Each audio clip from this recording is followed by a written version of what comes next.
Well,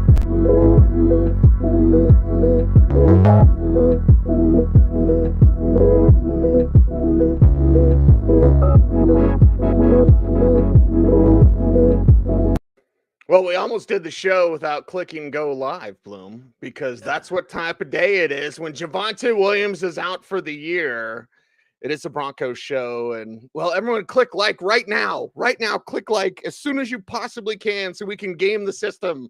Click like. So thank you. It's the Audible way. I told you, Bloom, I'm in a mood. I'm in a mood. It is Waiver Wire show. It is the Audible, Cecil, Lammey, and Sigmund Bloom. Upgrades, downgrades, and waiver wire report. Okay, Elmer. At footballguys.com. It's being married to an SLP, a speech therapist, I should say. It really is odd growing up the way that speech impediments were something we made fun of. We need to stop doing that.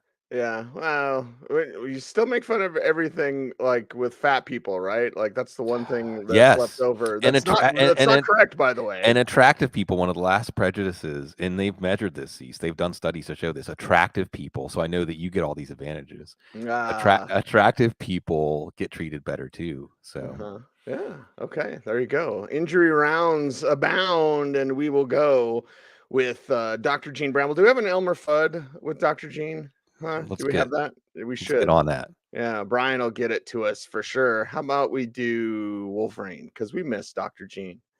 We do. Dr. Gene Bramble's injury rounds are available at footballguys.com. I've completely blown the cold open. My apologies to me. It's a warm open. It's okay to be warm sometimes. Yeah, it's fine. Like the video now. Do it now. Tua Tagovailoa has a concussion, of course. He's week to week. He's out week 5. That means it's going to be Teddy Bridgewater. That means get your Skylar Thompson shares ready, Bloom. I hope Tua is okay, honestly, of course. And then, okay, Teddy, we know Teddy's game. Skylar Thompson is one snap away. So anyway, there you go. Upgrades, downgrades, waiver wire report available at footballguys.com. And let's go to your section, Bloom. And with quarterbacks, there is one at the top that we should talk about before we get to everybody else. Yeah. And that's Jared Goff, 15 to 30%. Now with more Jameson Williams. Well, soon enough. Yeah, and what we saw this week was it didn't matter that he didn't have DJ Chark and Amon-Ra St. Brown and DeAndre Swift and give an assist to Seattle. We're going to continue to pick on the Seattle defense. You hope that New Orleans has a bounce back week, maybe their best offensive week yet this year against Seattle, but you saw that this offense is going to produce by default. And you have a defense that's going to force them to produce by default. So Deuce Staley, Ben Johnson, we got to know these names. They've made the best offense in the league, or at least from a scoring standpoint, the best offense in the league. And Jared Goff is piloting it. And what did we know about Jared Goff going into this year? If the offense is good, he's going to harvest the value in that offense. And this offense is good, even without their best running back, best wide receiver, and their number 3, 2A wide receiver. So let's keep that in mind also as we go through the waiver wire, that we want to have players attached to these offenses. And again, it's a time for me to say, when in doubt, think of the offense as the multiplier effect. Even if a player has a smaller role and needs some things to have that role grow to be fantasy relevant, when it is, you have much better results. This is a Denver take, Cecil. You have much better results than if you have players in an offense where the pie is shrinking. And Detroit's pie is very big and can serve a lot of people. And Jared Goff is the one distributing the slices. Jared Goff is that chef. Let's talk about Geno Smith. I guess if they're going to drop 50 every week, then Geno Smith at 5 to 10% there, and we'll throw in Teddy, Kenny Pickett, lots of discussion there. Bloom, can't wait for the preview show tomorrow. Matt Ryan and Zach Wilson are all 3 to 5%ers, along with Geno at 5 to 10. Yeah, Geno gets the lead here. Did you see what Pete Carroll said about Geno when they asked him about, hey, how's this offense? Does it seem like it's running better with Geno than Russell Wilson? You know what he said, Cecil? He does what we tell him to do, something like that. I'm paraphrasing. So yeah, and what he does is throw the ball to these 2 excellent wide receivers and these tight ends, and it's open. And now you have Rashad Penny, busting off these big runs, maybe this offense is better than we expected. Certainly not a bottom 5 offense, and maybe a reasonably productive offense and a resurgence for Geno Smith's career. And certainly for fantasy, you take away the one dud he had against San Francisco. And did you see San Francisco and what they did to Matthew Stafford last night? So maybe having a bad game against San Francisco isn't necessarily some dishonor. It's just, well, you face San Francisco. They have one of the best defenses in the league. Try to pick them up on your waiver wire if you can. Teddy Bridgewater was actually looked pretty good. He has a good connection with Tyreek Hill. This offense is also going to produce with the personnel that they have. So with no week 5, and if Tua is ruled out this early in week 5, then week 6 is questionable at best. And with now all the attention, see, this is going to be one of those situations where there's so much attention that they're going to have to be cautious, because if they put Tua back out there before he's ready in any way, shape, or form, then this is a problem. The other thing you have to consider with Tua at this point is if he has another concussion this year after he does return, is that the end of his season? So to Teddy, and like you said, Cease, remember Skylar Thompson too. I mean, if Bailey Zappi can look reasonable in a game, then Skylar Thompson can in this offense. Kenny Pickett, it sounds like they're going to go forward with him. Yay. The mistakes are going to be there, but the shot in the arm, the invigoration of this offense, is that a word? It's going to be there too. And we'll talk about George Pickens when we get to the wide receivers. Matt Ryan had a pretty big game against Tennessee, which is kind of expected. But the thing you like here is he got the wide receivers other than Michael Pittman involved, especially Alec Pierce. He got the tight ends involved. That was really the meat of the offense here. We'll talk about that when we get to the tight end section. So you have some possibilities there, especially with Jonathan Taylor banged up. This Thursday night game, maybe Matt Ryan is a reasonable streamer. And Zach Wilson, fourth quarter, he looked like he's making progress. And with this theme of surrounding these young quarterbacks with talent, yeah, he's got a lot of talent around him. Maybe there's something here for him, and he's going to face that Miami defense this week. So we'll see what that second data point is, but maybe the story of Zach Wilson's turning around. And just to put a bow on it, Andy Dalton, we'll see if he starts this week. He's more of a desperation play, even in 2 quarterback superflex leagues, even though it is the Seattle matchup. And maybe Bailey Zappi will get a start this week against Detroit. And, well, I mean, that might be enough, the Detroit matchup, to put him in your 2 quarterback superflex leagues. The most surprising thing of studying these games from this last week, while fighting back tears for Javonte, was Zach Wilson. Yeah. Zach Wilson's play was the most impressive. Yep. I was like, wow, I didn't think he could do that. Not now. Right. Maybe not even ever. And he did. So good job, kid. Keep it up. It is injury rounds abounding at the running back position. And I will fight back the tears. And it is Javonte Williams, ACL, LCL, and there's some PCL damage as well. It's a season-ending injury. Honestly, it's not career-ending, Bloom. And I understand, like, Achilles aren't that big of a deal, and knee injuries, whatever, like this level of knee injury means he'll never be the same again. Yeah. I don't want to be a doomsayer or whatever, but Javonte Williams, everything we're excited about, he's like Nick Chubb. He will never be that player, not from this injury. So it's not a career ender, but it certainly alters the path. And don't alter the plans, what Hans Gruber said. And, well, the plan has been altered now because there was a different plan for Javonte. And now all that excitement, you can just throw it away about Javonte. Jonathan Taylor has a high ankle sprain. He's doubtful for week 5. Of course, it's Thursday night. The Colts travel to the Mile High City to play the Denver Broncos. So let's get into the upgrades, downgrades, and waiver wire report. It's available at footballguys.com. Bloom, you said it on Twitter. Actually saw it. You said Rachaad White's more valuable than any of these, available Broncos running backs. So let's talk about Rachaad White himself and why his role could be growing. Yeah, what we saw here, Leonard Fournette has been looking sluggish. And even as a receiver, and this was part of the speculation when Rachaad White was drafted, is they saw, Leonard Fournette caught all those passes for us, but we could have a more dynamic talent. And they did. You almost wonder if Rachaad White is going to force a committee at this point. And Leonard Fournette, one thing we can count on is he's probably going to miss some time. So, I think this could easily be a situation where this is a committee without any injury from Fournette, and even with Fournette staying healthy, Rachaad White will have some PPR value, but you also have that upside. And I think it's also possible that if Rachaad White does get a start in place of an injured Leonard Fournette, he just looks better. He just has more to offer at this point. Not that Fournette, he's rock solid. Fournette has those qualities, that experience that coaches like, but this offense may need a little bit more than that, especially if you can run on this defense. This defense looked very strong to open the season, but not so much against the Chiefs on Sunday night. And you wonder if the Chiefs expose some things that other teams are going to be able to exploit. So, and again, it's the offense, right? The Tampa offense is starting to rise now.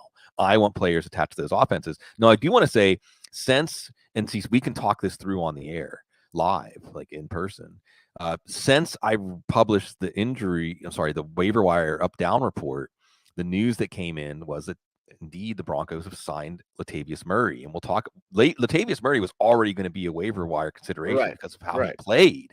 Also, the two running backs ahead of him in New Orleans were hurt.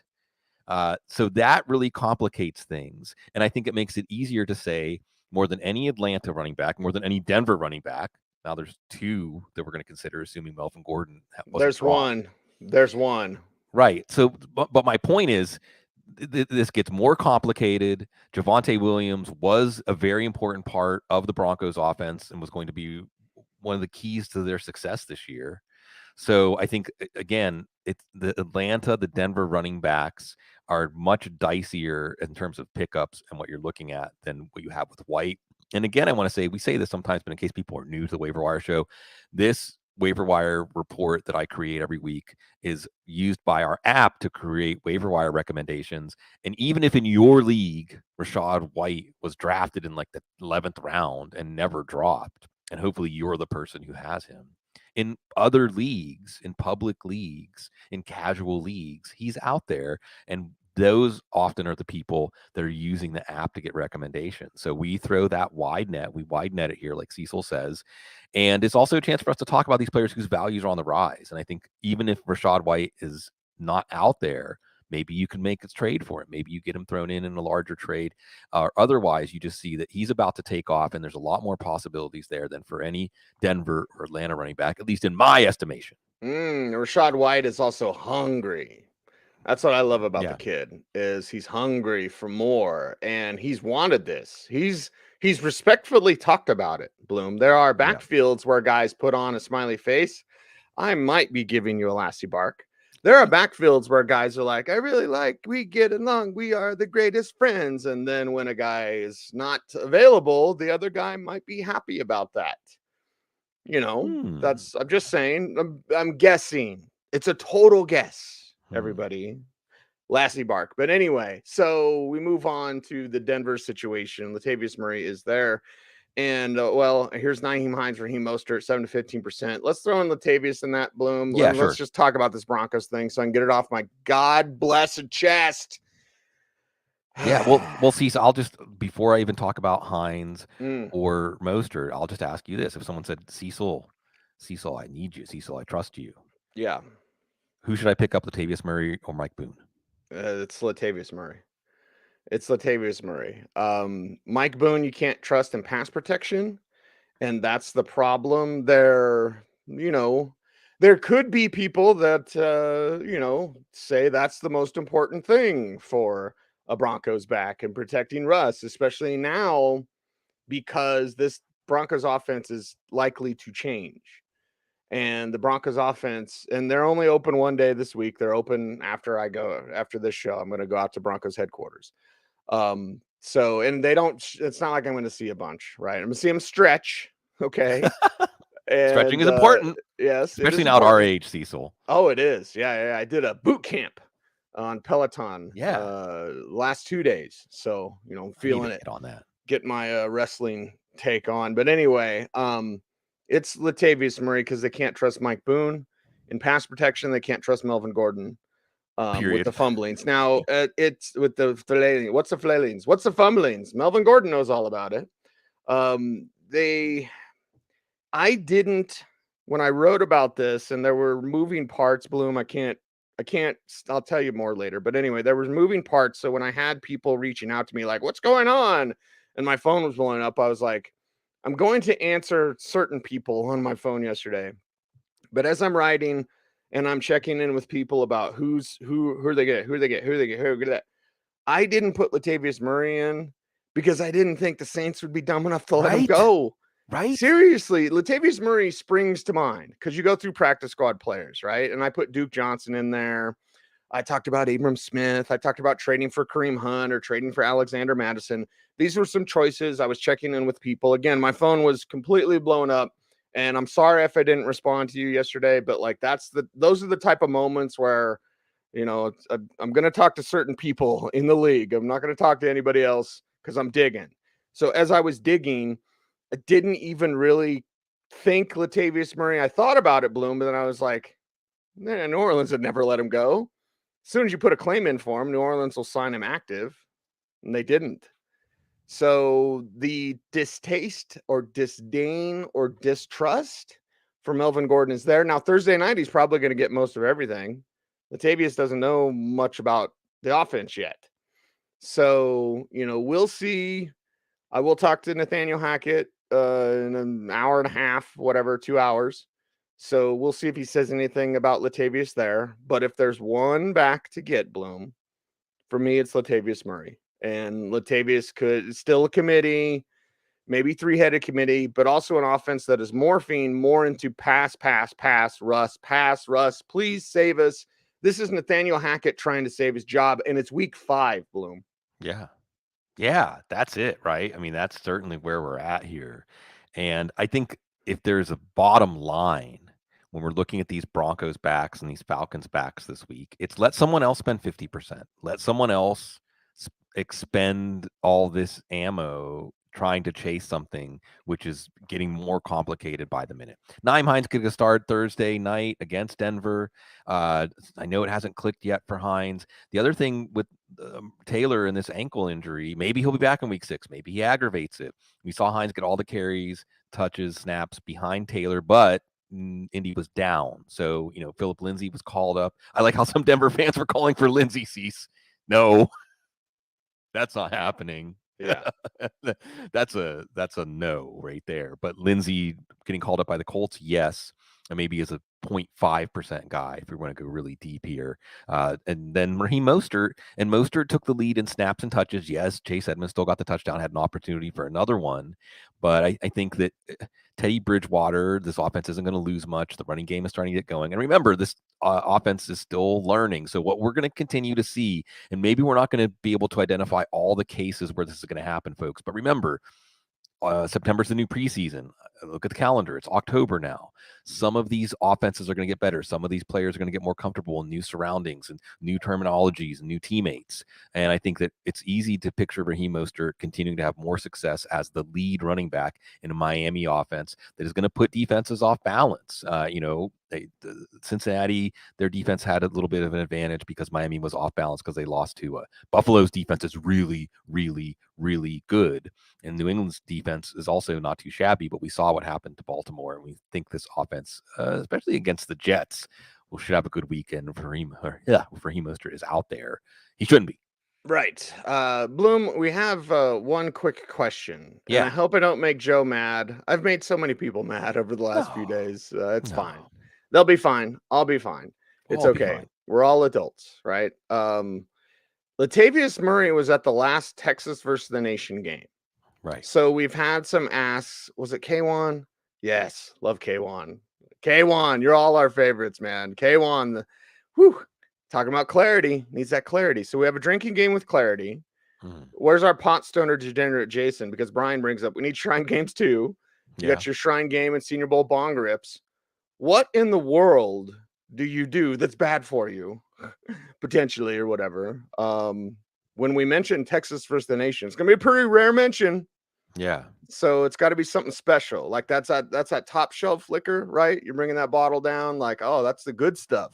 Yeah. Cracking into the good stuff today. Right. Nitrous oxide, burn some brain cells. I don't know.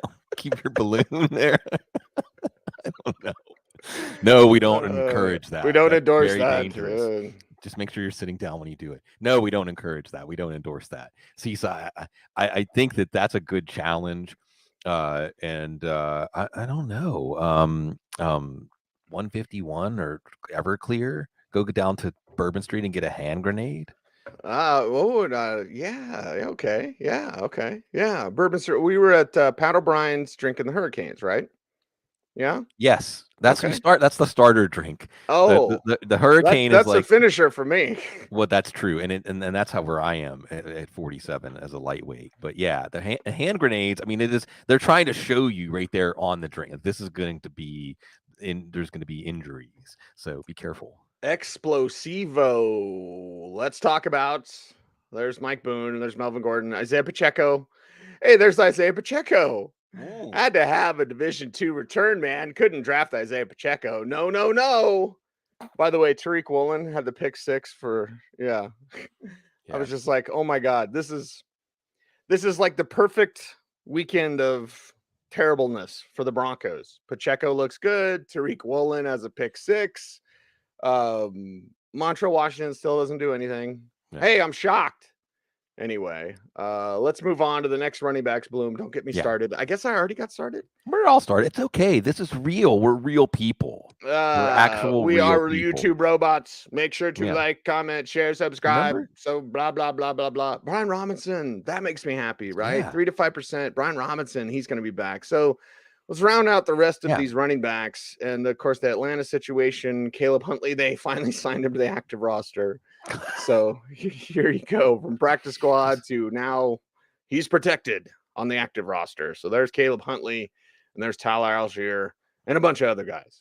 Yeah, and maybe Damian Williams will be back there soon. So we get down to the 5 to 10% guys. You got Mike Boone, although again, maybe Mike Boone moves down in priority a little bit, 5%, 1% with the addition of Latavius Murray. Murray moves up. If Melvin Gordon is out there because he was spite dropped or something like that, he's more of a 5 to 10%. Or like C said, they kind of have to rely on Gordon on Thursday night, but that's going to change. Tyler Algier, if you're going to pick up one of the two Atlanta backs, I guess it'd be Algier or Huntley over Huntley, but I think you're going to see a committee here.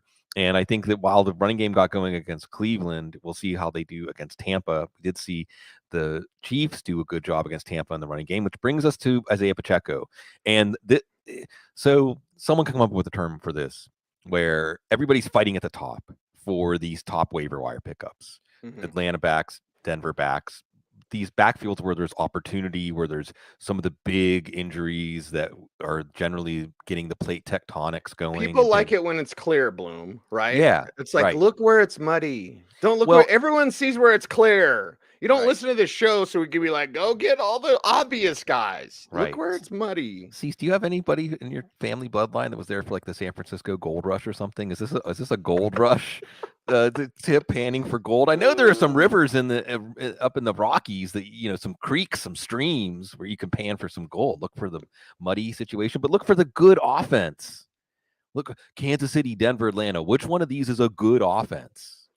It's Kansas City, and Pacheco's taking snaps away from McKinnon. So someone come up with a term for this where, again, if there's a bottom line to this waiver wire show, I often say the percentages, you know better than I do, but the percentages are low on the Denver and Atlanta backs for a reason, because someone's going to come over you, and that's okay. Let them expend that. And then when you come in and pick up Isaiah Pacheco for 3 units or something like that, you may see Pacheco, and there's paths to value for Pacheco that don't even involve injury, but Clyde Edwards-Helaire, not known for staying healthy. Jerick McKinnon looks like he's in that autumn-winter part of his career at this point. He's still a quality running back, but there's a reason he was a free agent for so long. So, and then you come into Brian Robinson, not attached to a good offense in Washington. However, they are going to face Tennessee this week, and this one's up in the air, right? J.D. McKissick has his dedicated role in passing downs. Antonio Gibson has something to offer, kick returner, and we'll see. They like Brian Robinson. So Brian Robinson also is one where, hey, if all those Denver and Atlanta backs are all picked off for higher numbers and you get Brian Robinson for 2 units or 3 units or something like that, that could end up being the best news of your fantasy week. So I think that this is a good week that you get a double win. Really, the more attractive running backs at the cost are Robinson and Pacheco, and some of your opponents are going to spend some of their valuable waiver wire bucks. Imagine if you're Kansas City inside that building going, to get the best out of Clyde Edwards-Helaire, all we had to do was draft someone behind him and like push him with a talented player. Like, okay, Pacheco's a league winner. And it's not a preseason thing. It's not a Denver didn't draft him thing. It's that's the type of situation where you just go league winner. End of the year, Edwards-Helaire banged up, whatever. And as you said, there's a path to value without even injury, which makes it even better to pick him up.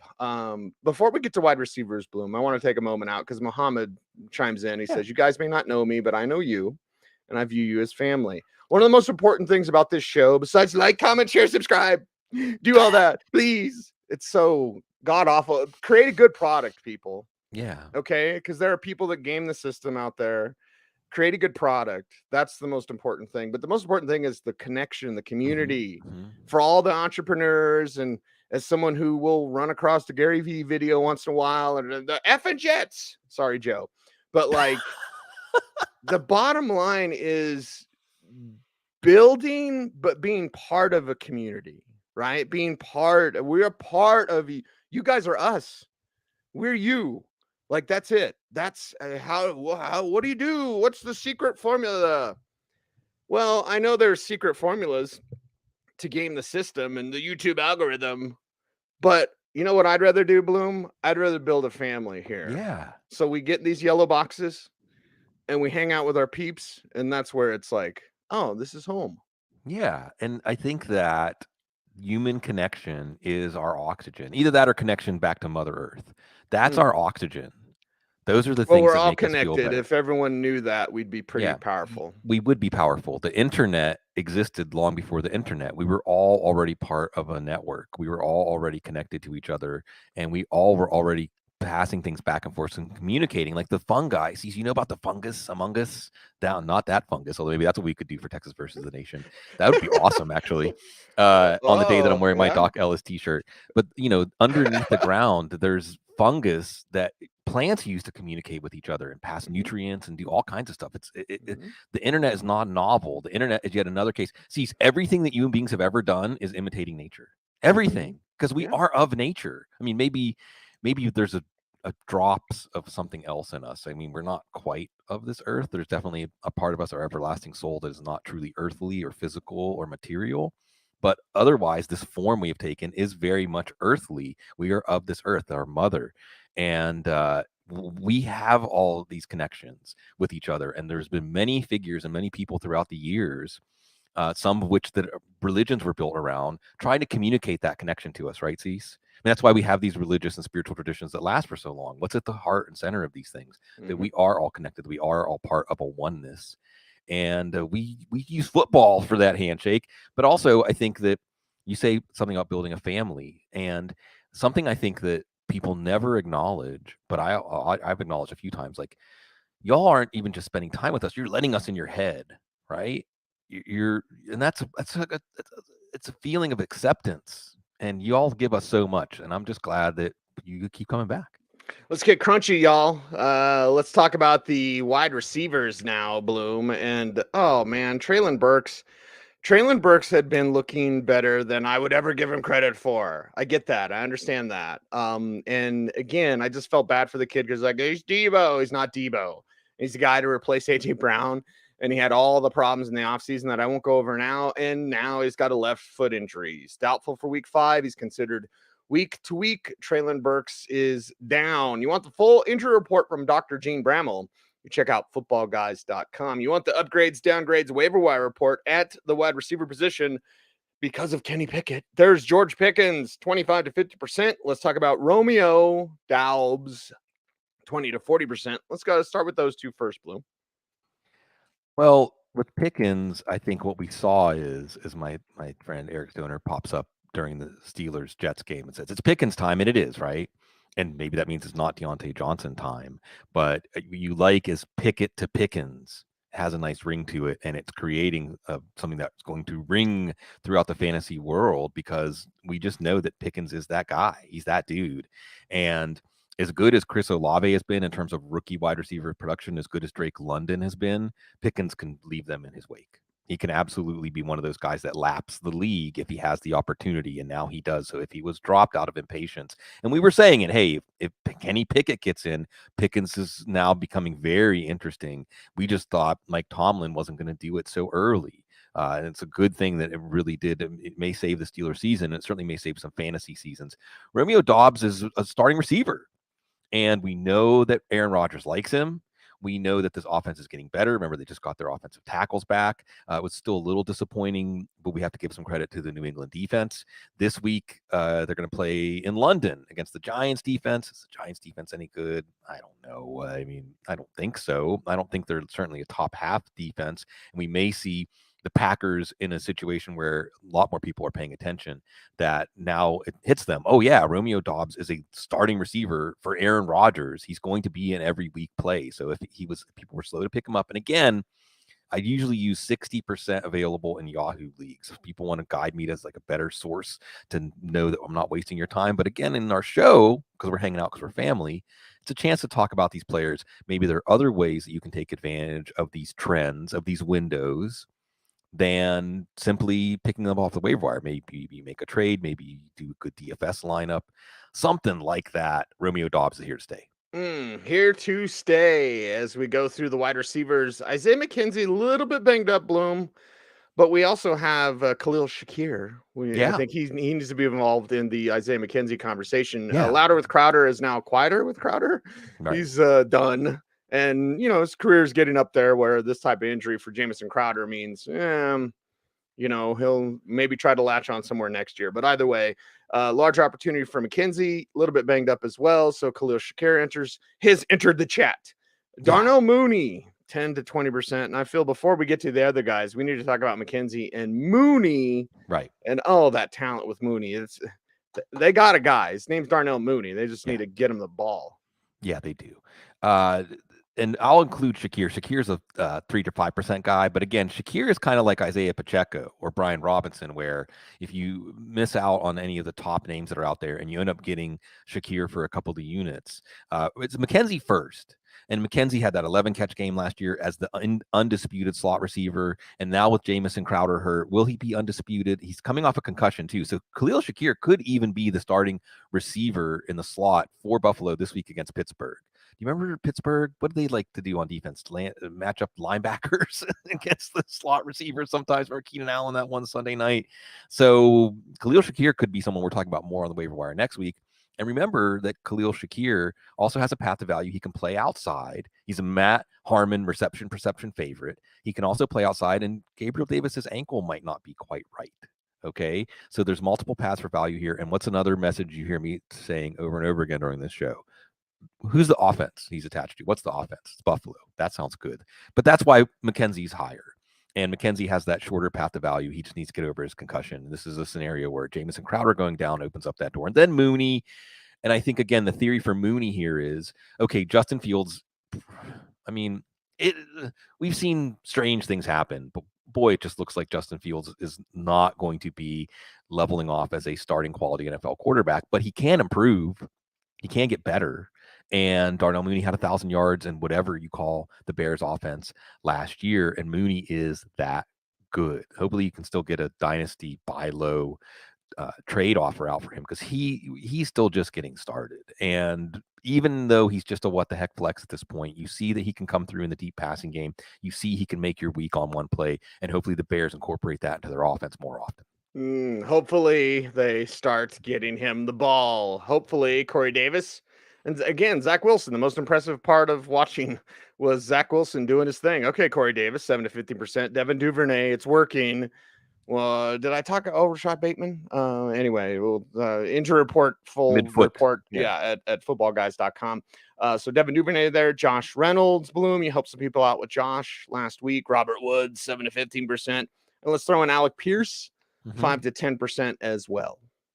Yeah, there's a lot of potential choices here depending on who's available. Corey Davis looks like he's most prominent for Zach Wilson. We saw this last year. We saw them make some plays last year when the play broke down. And yes, Garrett Wilson and Elijah Moore are very good players. And again, this is the reason why maybe there's some intrigue to Zach Wilson in leagues, as even one quarterback leagues, but they're all playing about 70, 80% of the snaps.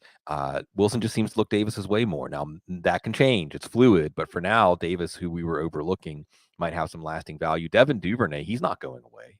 And it's funny because with the Bateman injury, this is the one week that Duvernay did not score a touchdown. And this is the week I think everyone's going to get on him. And I am Iron's cat. We're smarter because of the people in our family in the chat room. They keep us on top of things. Thanks everybody, as he's been saying for weeks now. Hey, Duvernay is not going away. Duvernay has that trust from Lamar Jackson. I want to say maybe was it Duvernay targeted on that Jordan Poyer interception? I'm not sure at the end of that game. But my point is just that Duvernay has game, and if Lamar Jackson continues to play this well as a passer, Duvernay has deep speed, and now you have Rashad Bateman with a mid-foot injury. Josh Reynolds, there's all that chemistry. History matters. Here's your narrative. Reynolds and Goff have been playing together for Reynolds' whole career, basically. And with no St. Brown, with no Swift, with no Chark, no problem. TJ Hawkinson, of course, had his career game, but Josh Reynolds getting it done. And I think at least until Jamison Williams is back, and I didn't include Jamison Williams this week. I included him a couple of weeks back. But again, who's the offense? What's the offense they're attached to? And Jamison Williams is really good. So this is another player that is a sneaky pickup. And if you can keep him for the few weeks, maybe 4 or 5 more weeks until we see him. Robert Woods, again, these are connected to injuries. Traylon Burks with a turf toe injury. The only thing that makes that better is rest. Robert Woods had a touchdown. Robert Woods is coming back from an ACL tear of his own, so he's ramping up, and we'll see what he does against Washington. That's certainly a good matchup. So the train's leaving the station there. Alec Pierce is the deep threat for the Colts, and it's working. Now, Paris Campbell still getting on the field 80, 90% of snaps, and Pierce under 50%. If that flips and Pierce becomes an every down player or mostly full-time player as a rookie ramping up, remember he had a concussion in week 1. Now you're talking. So I think this is one to get out ahead of as his numbers look okay, 3 for 60 something, 4 for 80. That's not exactly something that's going to tilt your lineup, but if he's on the field more, now he can be a very important player. Someone asked about Michael Gallup. I didn't include him this week because I included him last week. He's more of a 5 to 10%. I don't think Noah Brown is going to go away in this offense after how he has played. So it's a little more complicated, the picture, than what we thought coming into the season. And then I'll just wrap it up, see Jamal Agnew and Donovan Peoples-Jones. I think when Amari Cooper is facing a good cornerback, this week he's going to get J.C. Jackson. Maybe it's a Donovan Peoples-Jones week. And Jamal Agnew, he's the only one that had the rain tires for Jacksonville, right? He was actually able to make some things happen after the catch in that Zay Jones role. Now, Zay Jones, hopefully he's back and his ankle's okay. But if Jamal Agnew slides into that Zay Jones role, he's got value, obviously. So he's another one to have at the end of your bench. And then I want to make another note on Jamal Agnew really quick. This is another player that we have to tip the cap to Trent Baalke because he seemed like an overpay last year in free agency. But sure enough, he is a player that, in addition to his return prowess, has something to offer to an offense and gives them the depth that they need at wide receiver, especially with an offense that relies on quick passing and run after catch ability. That sounds like Jamal Agnew. We had a event yesterday, Bloom, a party to introduce Derek Wolfe to the fan. And nice. I talked to a guy who came up. He's like, I just got a Shelby. And I was like, awesome. Keep your traction control on. I have story here, Cecil. I have taken my traction control off once. And if you YouTube it, not now, because you're watching the show, like, comment, share, subscribe, blah, blah, blah, blah, blah. If you like YouTube like Mustangs that slide out of control, because people will do that with their Shelbys and Mustangs, and it's mainly Mustangs. But anyway, yeah, don't take your traction control off because it's too many horses. I did 180. That's good. Yeah, not a 360. It wasn't quite a 360, but I was so embarrassed. Like I was like, oh, I'm just gonna turn around and drive home now. Thank you. So anyway, been there. I'm fine. Everything's all fine. We're all fine. 0.5% for KJ Hamler. Well, the offense will change, and he's got to stay healthy. But the offense is going to change. It's going to be pass happy. It's going to be Russ, and that could mean more Hamler. And honestly, I'm surprised they didn't trade Jerry Jeudy for Kareem Hunt or Alexander Madison or whatever. But yeah, as the offense develops now, I'll throw out 0.5% for KJ. Yeah, that's a fair take because this is also one where we have somebody saying, associated with the offense, saying we have to get the ball to him more. I don't remember who it was. So you're getting that signal. And like you said, Cecil, he has to stay healthy. And he fell down. It was a walk-in touchdown. He just lost his feet. boy, was that harsh seeing Allen Robinson not able to keep his feet. I didn't want to believe it, Cease. Yeah. I didn't want to believe that Allen Robinson was washed. Anyway, my mind's jumping around here. We absolutely want a 0.5%, 1% for KJ Hamler with the changes we expect coming to this offense. And yeah, maybe get in a buy low offer for Russell Wilson. Yeah, check it out. It is the Audible's waiver wire show. And not many banged up tight ends, Bloom. Honestly, really, as we go to the tight end position, like it's just a full injury report is available at footballguys.com. There's Dr. Gene. We'll bring him up. But as I look over the injury report, I'm like, I'm not seeing a lot of tight ends. So I'll do a tight end. Albert Okwuegbunam's ego is hurt. But this is what happens when you can't block. Like they get to play one snap. So there you have it. Other than that, check out the full injury report available at footballguys.com. And honestly, Bloom, I think we could do all of your tight ends at the same time. Yeah, we can. Because there's not a lot out there. Mo Alley Cox, Will Dissly, Greg Dulcich is an interesting name that ties into the hurt ego of Okwuegbunam, because when Dulcich is available, and again, Broncos on a short week, but I don't think Dulcich is going to be back that soon. So let's say the Broncos bye is what, week 9? After the bye. So we're week 10. So this is week 5. So we're still about a month away where you should really focus on that. Again, I'm going out to practice in just a little bit. Maybe he's totally ready, but all reports have indicated like it might take a little bit more time for Dulcich, especially with that hamstring. It's not like he's been limited and almost back. You know what I mean, Bloom? So he's been on the side field this whole time. Maybe that changes. We'll keep you abreast of the situation. But that is a perfect, especially as we talk about this offense evolving. They're going to go pass happy. As this offense evolves, that could include a lot of Greg Dulcich. But yeah, you got to wait. Yeah.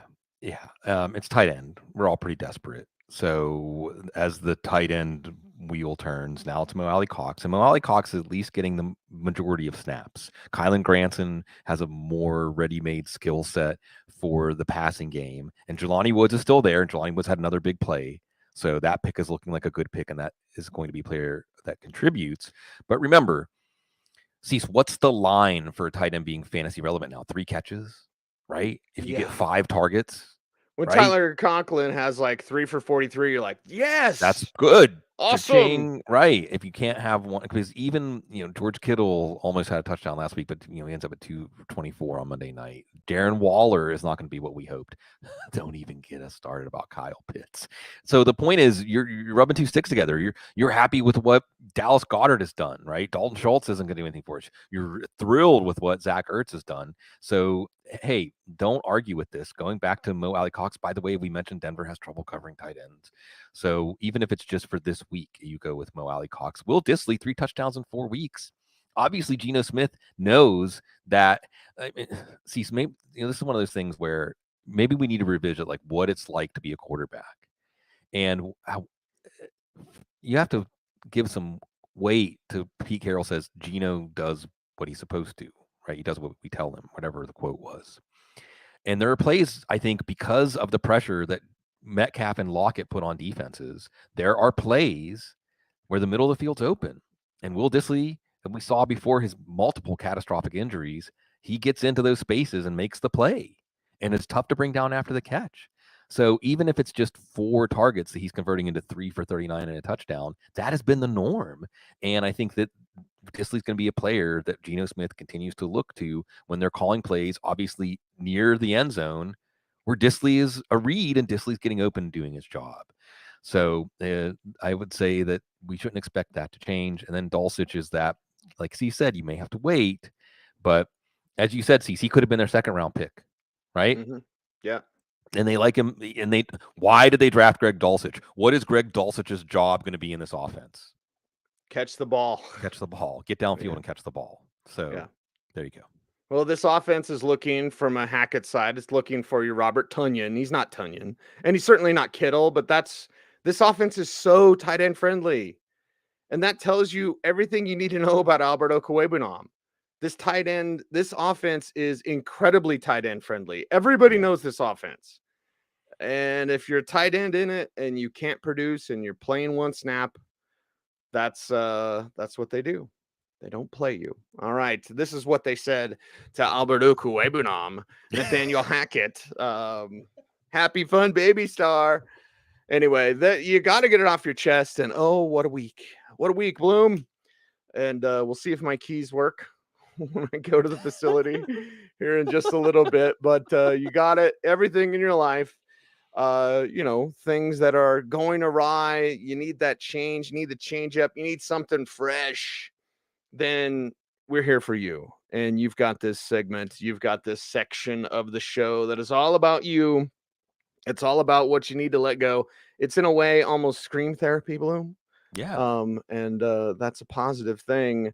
So we will not dilly-dally. I want you in this audience participation to join me as you scream it to the heavens and you say, cue the Chuck D! Oh, wait, 5, shut him down. Cecil, my favorite part of that is when you throw the microphone to the side. I don't want to overmodulate it. Exactly. No, it's great. It's great. The microphone can't handle this. You can't handle this. You can't handle dropping.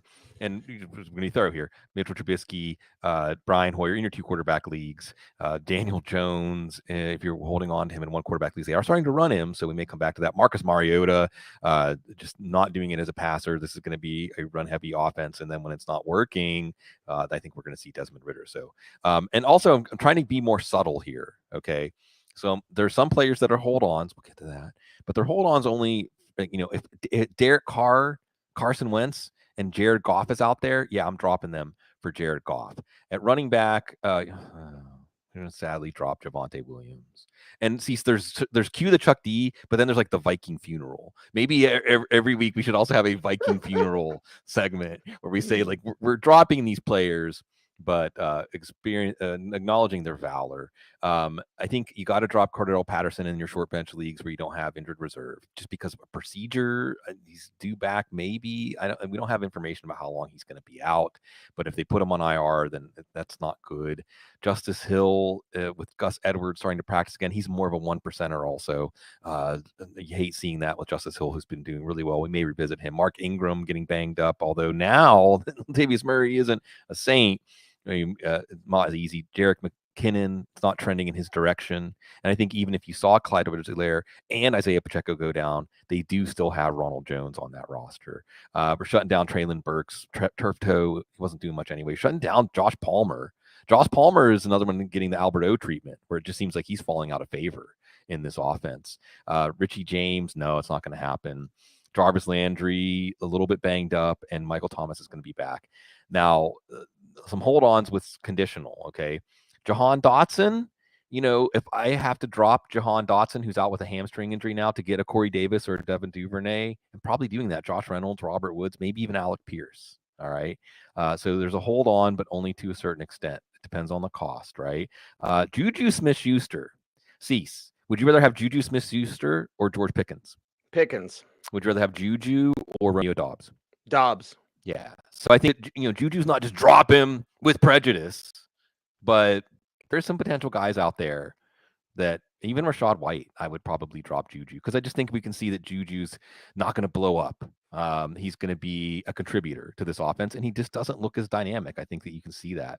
KJ Osborne's another one kind of like Dotson, probably dropping him. It's just, the snaps are there. The involvement's not. And yeah, so trying to be nuanced here, even though Q the Chuck D isn't exactly a nuanced sentiment. That's maybe why we need the Viking funeral. That is why we need that. We need you, Bloom, to go over some of your week 5. Hold on. And let's start with Kyle Pitts. Maybe we need a sabotage drop. See, pretty soon the waiver wire show, it's just going to be these segments at the end. We're like, go to Football Guys for waiver wire advice. Now let's cue the Chuck D. Let's hold on. Let's have a Viking funeral. Let's sabotage drop. Maybe Kyle Pitts is a sabotage drop, but I think that there's just going to be a will. I mean, he was the number 4 pick. They're not going to give up on him. They're not just going to say, well, this is what he's going to be. He's going to be Mike Gesicki or something like that. I think you're going to see some going back to the drawing board here. And maybe you shouldn't have to scheme a number 4 overall pick open, but if you do, he still adds value as a runner after the catch. He still adds value in a way that he creates mismatches. You have to do your part, Arthur Smith, not just build a good running game. I'd probably hold on to Dalton Schultz just because tight end is so brutal. And Dak Prescott's going to be coming back soon, not this week. Jerry Jones all of a sudden now saying, yeah, he can't grip a football. Well, where were you when it was time to put him on IR? He's missed 4 weeks now. Right. Come on. Yeah, well, yeah, he can't grip a football yet. No, sorry, Joe. Sure. We're still undefeated with Cooper Rush. Oh, yeah, I can't grip a football. You can't grip a football. Hold on to now waiting for information. Mike McDaniel's not going to put a timetable on it. You still see when the matchup is right, Tua can win your week for you. And mention some of these conditional holds.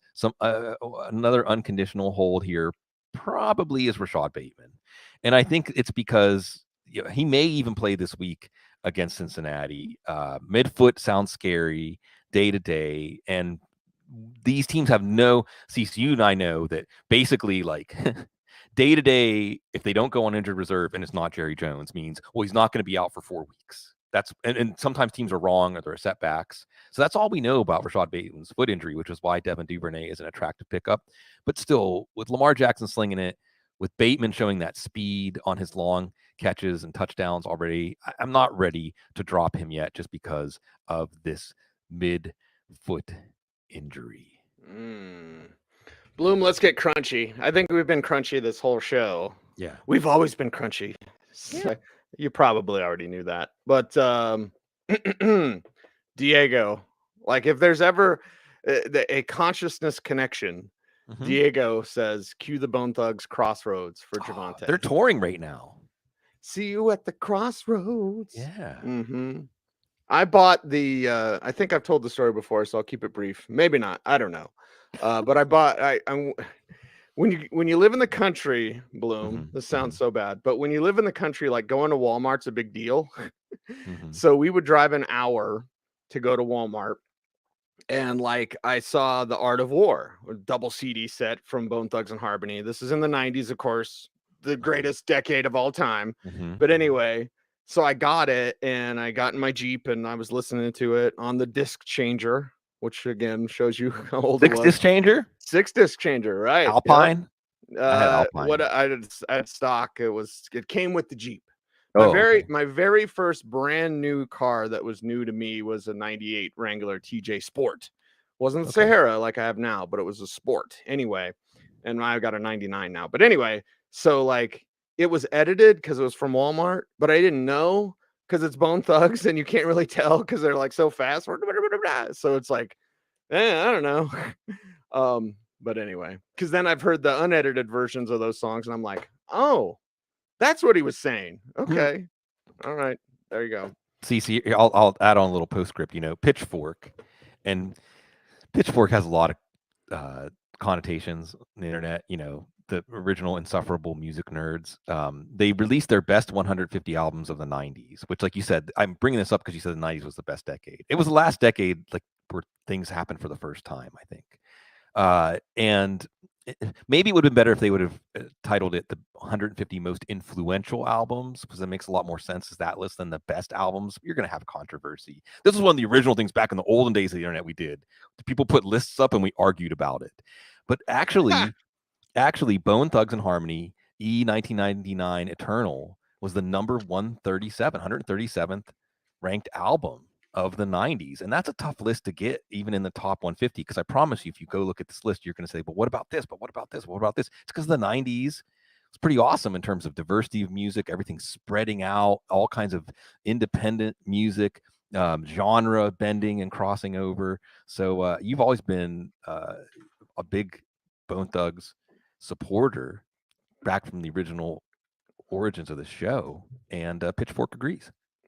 Pitchfork agrees. If you go back far enough, you can find sections where we'd play Tech 9.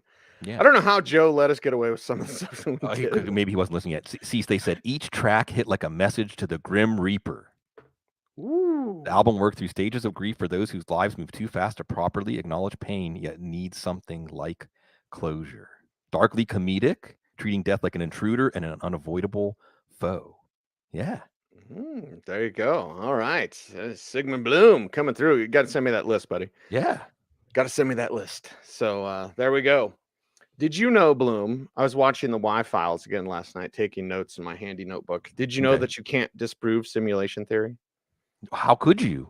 You have to be Exactly. outside of the simulation. Exactly. You can never understand a system from within the system. You can never fully understand a system and fully measure it when you're inside of the system.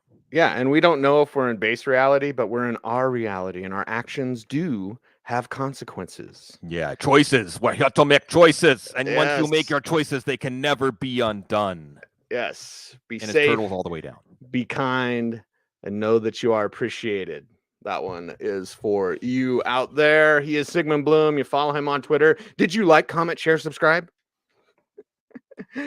Everybody? Oh, Bloom. Oh, I am that guy. I'm sorry. I get that way. Like, comment, share, subscribe, everybody. And thank you all for listening. Thank you very much for watching. We appreciate you. And look at Ryan. He's a Bills fan. He's new to the channel. Look at Ryan.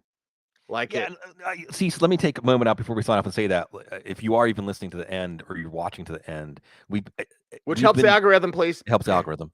But I do want to extend a warm welcome to everybody, because there are a lot of people that might be coming in contact with our show.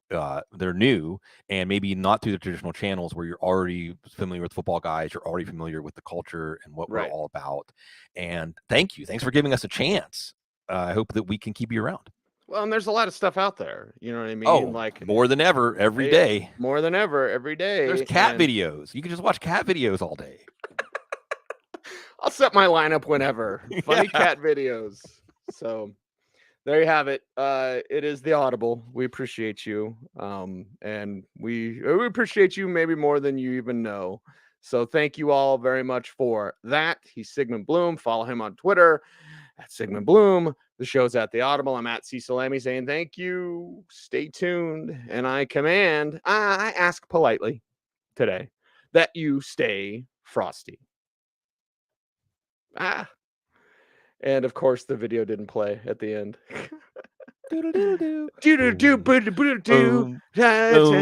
Audible. Woo! Watch the end. We're stalling. Anyway, stay frosty.